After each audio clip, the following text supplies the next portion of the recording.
I beat around the bush and tried to think what I could teach this morning. And you know, a certain lesson comes to you and they go. Come to you and go. Come to you and they go. And one kept coming to me, but it didn't go. And it wasn't what I wanted to teach.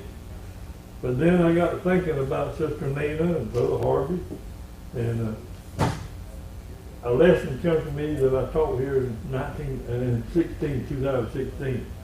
But it come to me again as I began, the verses kept going together about what I was thinking about Sister Nina and Brother Harvey. And they were golfers. You remember me teaching about that? You know, well, it's so good. But sister, there's several golfers in here. I love to play golf. And you played golf in college, didn't you, or somewhere? You did, just home here in town? But anyway, they played golf. And I made mention of a fault in the golf. And it's called a mulligan. You ever remember that mulligan? A do-over. I mean, that's what it means to you. If you go out there and you start to play golf, and I tell you, if I ride from here and I go to Alma over there, which I do a lot, you still, you can't, when you get old as we are, some of your muscles just don't work like to get them loosened up and exercise for a while. So they got a little driving range up there, and you go out there and drive a few balls, and they got a putting course that you can putt before you start your game. And there's a terminology that's mentioned that I just mentioned about a mulligan. Mulligan basically means a do-over or a second chance. A second chance. Now, that we need second chances in life. All of us need. Now, the Bible is full. You can read the Bible, the scriptures, and God's Word, and it's full of people or things that had a second chance.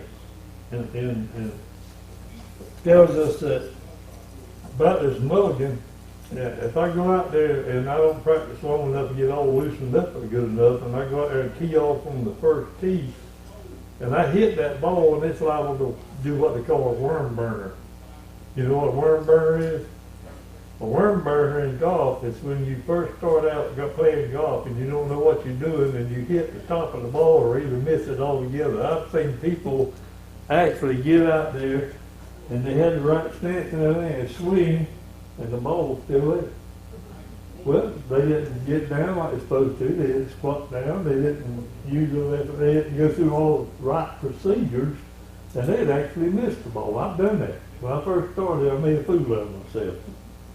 Well, if you don't believe it's true, if you've never played golf, go out there and try to hit a ball.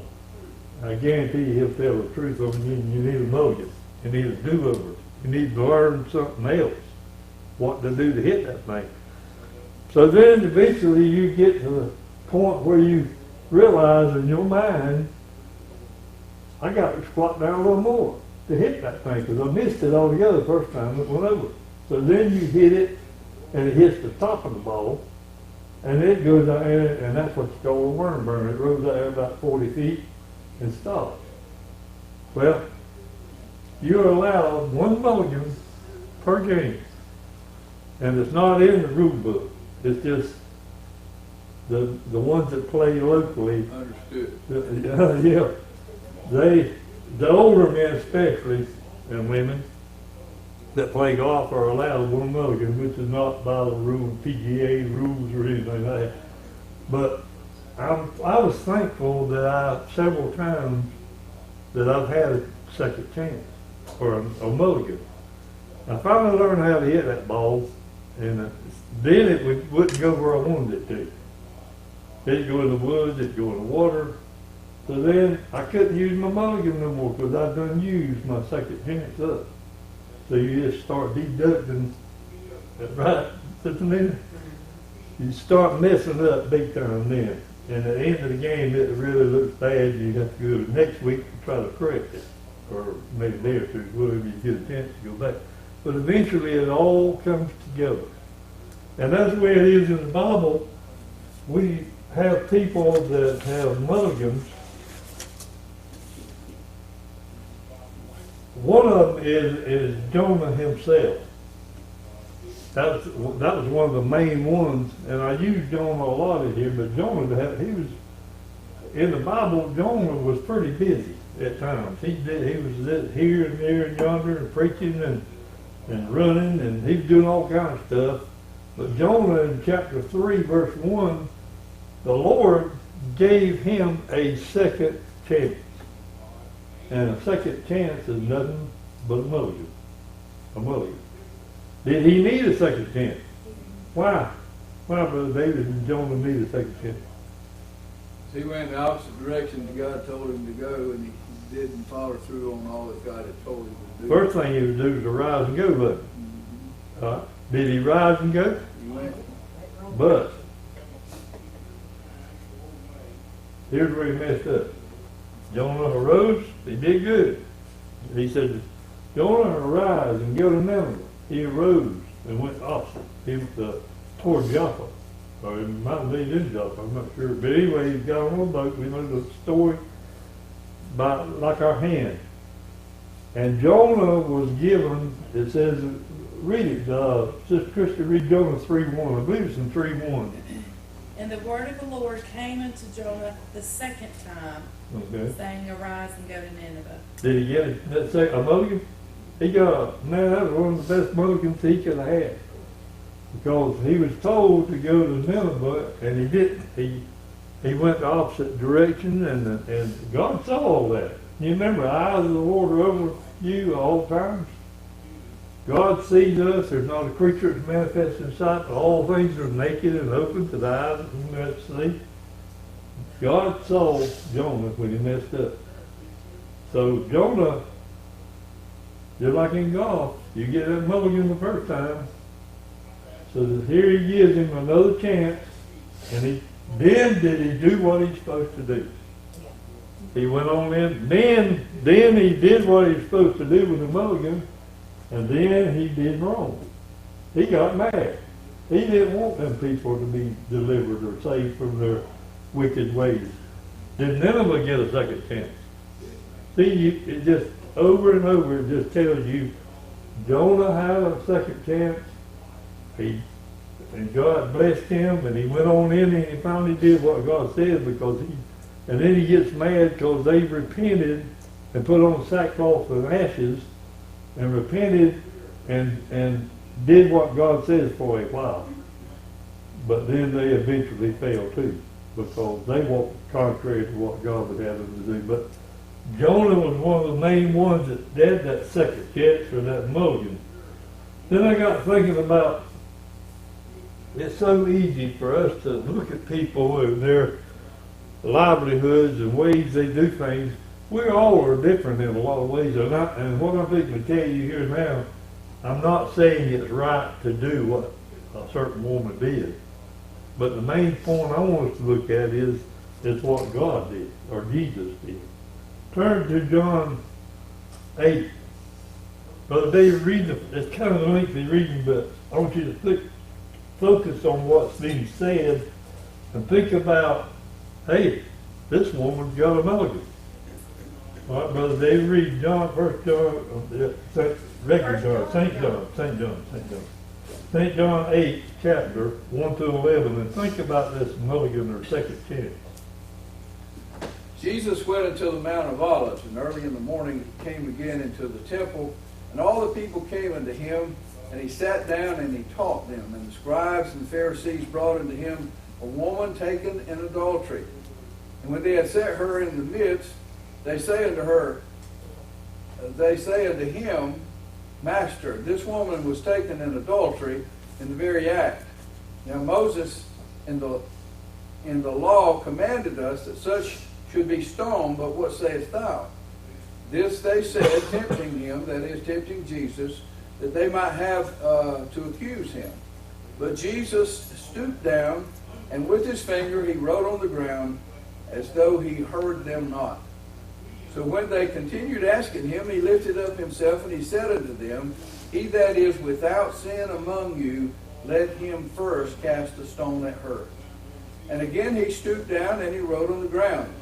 And they which heard it, being convicted, by their own conscience, went out one by one, beginning at the eldest even unto the last. And Jesus was left alone, and the woman standing in the midst. When Jesus had lifted up himself and saw none but the woman, he said unto her, Woman, where are thine accusers? Hath no man condemned thee? She said, No man, Lord. And Jesus said unto her, Neither do I condemn thee. Go and sin no more. Was this woman a sinner? Oh, yeah. Are you a sinner? Oh, yeah. See, we're none good. We all fall short, don't we? And I'm not saying it's right to be a sinner. Then we need to work on it. And this woman was definitely a sinner by trade. She was an adulterous woman, a woman that when Jesus come to her, he said, "What are you doing here?" And she explained what she was doing, and the people were fixing to stone her. They was fixing to kill this woman for her adulterous acts, her ways of life. And it's wrong. And she was a sinner, and she recognized she was a sinner. But then whenever it come down to it, Jesus said, "Woman," basically he said, "I'm going to give you a second chance. I'm going to forgive you." We got a merciful God, a loving God, and a forgiving God. And the Bible teaches us that we're to forgive one another even as Christ has forgiven you. All right? So this woman was doing wrong. She was an adulterous woman and sinning in the worst way. But then she wasn't alone with doing things the wrong way. And I explain now why I say that. Because when those men grabbed those rocks and stones and was fixing to kill that woman, he said, "Those without sin do what? Cast the first stone." Cast the first stone. And then Jesus began to write in the earth or the sand. Twice he did that. He started writing, and then people were watching Jesus. He had stooped down and started writing with his finger in the sand, the earth. And they began to just kind of, weasel out, I call it, back him up. Hey, he's writing our name down here in the earth. How you know it's the name? I'm not for sure, but all the scriptures that I've looked up on it indicate, especially I think in Jeremiah, when you've done something wrong, they write your name in the earth. In Jeremiah. And they knew the old law. They knew the old, when they write your name in the dirt, you was guilty too. They were just as guilty. There wasn't no big sin or little sin here. They were all the same. All of them were sinners. And they started writing in that sand, and they began to file out, getting out of there. And every one of them left that was going to kill them. Now what? What did Jesus say to that woman? Where are thy accusers? Who's accusing you now? There ain't nobody here accusing you now. And I want you to go and sin no more. Is what he's saying. I'm giving you a second chance, woman. This is a mulligan that you can bail out with, and you can change your life and your lifestyle if you just get out of here and go sin no more. Now, that woman, I assume she got up and left, and hopefully she changed her lifestyle.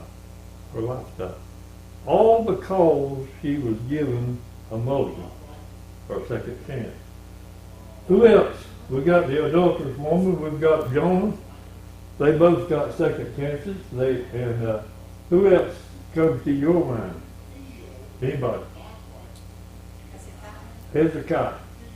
All right, Hezekiah was a good king. He tore down the idols. He had done great things, and Hezekiah the Lord had sent word that he was going to die. He said, "Get your house in order. You're fixing to die." You remember that? Now we need to take heed to what Hezekiah did. We need to get our house in order too, don't we? Because we're going to die. And what I mean by that is natural part of us, but You're not going to die spiritually, I'm talking about now. But he was telling him the specific time after he had done all those good works. Then he says, you're fixing to die. Hezekiah got a second chance. Hezekiah, the Lord, he went in prayer and started praying to God and to spare him. And that's what we're going to do with WH too. We're going to do the same thing as WH or any of the others in church or in the bulletin or wherever. People we don't even know, we're going to pray for them. And Hezekiah began to pray to God, and God did something special for him. You remember what it was? Gave him 15 years. He added 15 more years to his life. Don't quit, don't give up, pray, pray, pray. Prayer changes things, don't it? And that's what Hezekiah, he prayed to God, and I assume everybody, all those around with him, were praying to God, and a great blessing to him. He said, I'm not through with you yet, Hezekiah. I'm going to add 15 more years to your life. And then he give a sign. Now, I'm not sure what all this the sign deal is later on in that chapter. I don't remember the book now, but I read it. But the sundial went back 10 degrees. And there was a whole day that nobody knows what happened to it. To this day, we still don't know where that day is. The astronauts, when they went up, they mentioned about the days they had lost time in some way or another for a whole 24 hours. So I'm not up on that a lot, but look that up about the sundial going back 10 degrees. But the main point is Hezekiah had a second chance. Just as good a chance that Jonah had and the adulterous woman had. Now Hezekiah has added 15 more years to his life. Who else comes to your mind? Chris, I know you know somebody. Probably the one to me got the biggest mulligan would be Saul of Tarsus. Saul, okay. Did a lot of. In Acts chapter 9, that's what's talking about. Acts chapter 9, whenever he came, he was killing Christians. Saul, which was later called Paul. Saul in Acts chapter 9, if you go to Acts chapter 9, 1 through 9, I believe it is, you can see that Saul, now he totally wasn't hating God. He loved God in a sense because he was thought killing Christians would please God. But in his mind, that's what he thought was right. But God struck him down, and when he did, what happened, Chris? He was reborn as Paul and became probably one of the greatest writers of the New Testament. All right, he became one of the. But before that, a big old light comes, didn't it, and struck him down, and he was given a second chance. In a sense, he was definitely walking wrong, going the broad way, which leads to destruction. And he wasn't doing what things was pleasing to God, but in his mind and in his heart, he thought killing Christians was the right thing to do. And then God brought him down. And if you start in verse 1, he said, Saul, Saul. He said, who art thou, Lord? He says, I am Jesus whom thou persecutest. Don't kick against the pricks, the government, in other words. And he said, he told him what to do. He said, Saul, I want you to go to a place called, a street called Straight, and go see a man named what was his name? Ananias? And he'll tell you what to do. And then his whole life was changed because God gave him another chance. Do we need another chance? I need chance. I don't need just one chance. I need chance after chance. I keep messing up because the Bible says over in Matthew 26:41, I believe it is, it says, the spirit is willing, but the flesh is what? Weak. Are we weak? Frail? Yeah. We fighting that warfare in Ephesians that teaches about, and that spirit's willing. It's a spiritual warfare, but sometimes we are weak because of the flesh. The spirit's willing, but the flesh is weak. And we fall short, and we need another chance, another second chance. So, Jonah was good, chance, no chance. Adulterous woman, Hezekiah, and now Saul. You see over and over and over we get in the second tenses. I'm going to have to hurry along here. But in Luke 15, prodigal son, there's two of them. In Luke 15, we're very familiar. This man was a greedy man, one of them was. He was very selfish, very disobedient to his daddy, his father. But his daddy still loved him. In Luke 15, the prodigal son, he told his daddy, he said, I want my inheritance. I deserve it, and I want it right now, not later. Not when you die, I want it right now. Eventually, his father did that, didn't he? He gave him his inheritance. Everything was hunky-dory then, wasn't it? It was for a while. He lived a life, I can just picture him living a life of Riley, they call it, the way he wanted to be. But one problem is, and that still happens today, people can win the lotto, and they can win millions of dollars, and I cannot comprehend how somebody could throw away $1 million. But it's easy done if you buy a bunch of stuff that you don't need and you never will use it and all that. But anyway, get back to the prodigal son. He got what he wanted, he thought. And he went out there and lived a righteous living, in other words, a wicked life. And eventually, he had probably had all kinds of friends. When you got a lot of money, you're going to have some friends. If you got a lot of material stuff that everybody else can feed off of you, they're going to do it until it runs out. Now he's got a problem. His inheritance run out.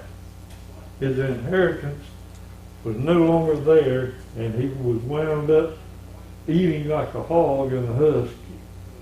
And he said he came to himself.